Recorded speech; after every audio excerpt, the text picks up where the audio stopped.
চরম অব্যবস্থাপনায় শেষ হলো মেসির কলকাতা সফর। ক্ষুব্ধ সমর্থকরা মোটা অঙ্কের টিকিট কেটেও দেখতে পারেনি তাকে। নির্দিষ্ট সময়ের আগেই সল্ট লেকের অনুষ্ঠান শেষ হওয়ায় মাঠে চেয়ার বোতল ছুড়ে মারেন দর্শকরা।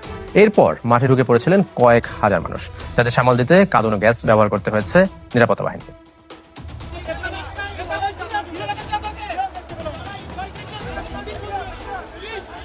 লিওনেল মেসি, কারো কাছে তিনি ঈশ্বর, কারো কাছে আবেগ আর ভালোবাসার নাম। যাকে এক নজর দেখতে কেউ এসেছিলেন হুইল চেয়ারে করে, কেউ বা নিজেদের বিবাহ জীবনের সবচেয়ে গুরুত্বপূর্ণ অধ্যায় হানিমুন বাতিল করে।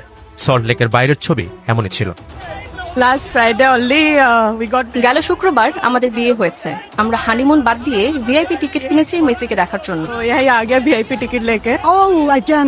আমাদের মতো মেসি ভক্তদের কাছে এটা স্বপ্ন পূরণের মতো। এমন আয়োজনে কলকাতা বিশ্ববাসীর কাছে পৌঁছে যাবে।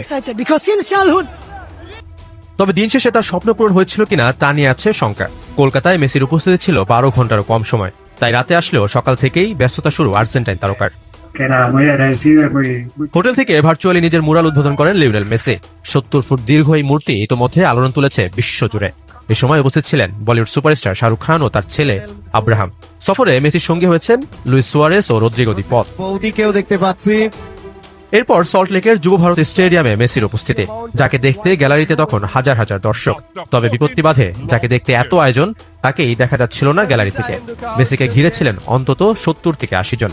শুধু মেসি নন, দেখা যায়নি সুয়ারেস এবং রদ্রিগো দি পলকেও। যারা মোটা অঙ্কের টিকিট কেটে এসেছিলেন মেসিকে দেখতে, তারা একসময় স্লোগান তুলেন উই ওয়ান্ট মেসি। মোহনবাগান এবং ডায়মন্ড হারবারের সাবেক ফুটবলারদের সাথে পরিচয় পর্বেও তাকে ঘিরেছিলেন আশপাশের মানুষ। মাঠে মেসি ছিলেন 16 থেকে 17 মিনিট। এ সময় একবারের জন্য তাকে দেখতে পারেননি সমর্থকরা। কথা থাকলেও মাঠে উপস্থিত ছিলেন না মুখ্যমন্ত্রী মমতা বন্দ্যোপাধ্যায়, সৌরভ গাঙ্গুলি ও শাহরুখ খান। নির্ধারিত সময়ের আগেই মাঠ থেকে বের হন মেসি। উত্তপ্ত হয়ে ওঠে গ্যালারি, চেয়ার ভেঙে মাঠে ছুটতে থাকেন ক্ষুব্ধ দর্শকরা। এরপর ফেন্সিং টপকে মাঠে ঢুকে পড়েন কয়েক হাজার মানুষ। ভিড় সামাল দিতে লাঠিচার্জের পাশাপাশি কাঁদুনে গ্যাস ব্যবহার করতে হয় নিরাপত্তা বাহিনীকে। জঘন্য আয়োজন। মাত্র কয়েক মিনিট মাঠে ছিলেন মেসি, তাও আবার নেতাকর্মীরা তাকে ঘিরে ধরেছিলেন। আমরা কিছুই দেখতে পারিনি। সে একবারের জন্য ফুটবল ছুঁয়ে দেখেননি। শাহরুখ খানের আসার কথা থাকলেও তিনি আসেননি। অর্থ, আবেগ আর সময় সবই আমাদের নষ্ট হয়েছে। কলকাতায় সমর্থকরা হতাশ হয়েছেন, তবে এখনো আশায় বুক বেঁধে আছেন হায়দ্রাবাদ, মুম্বাই আর দিল্লির মেসি ভক্তরা।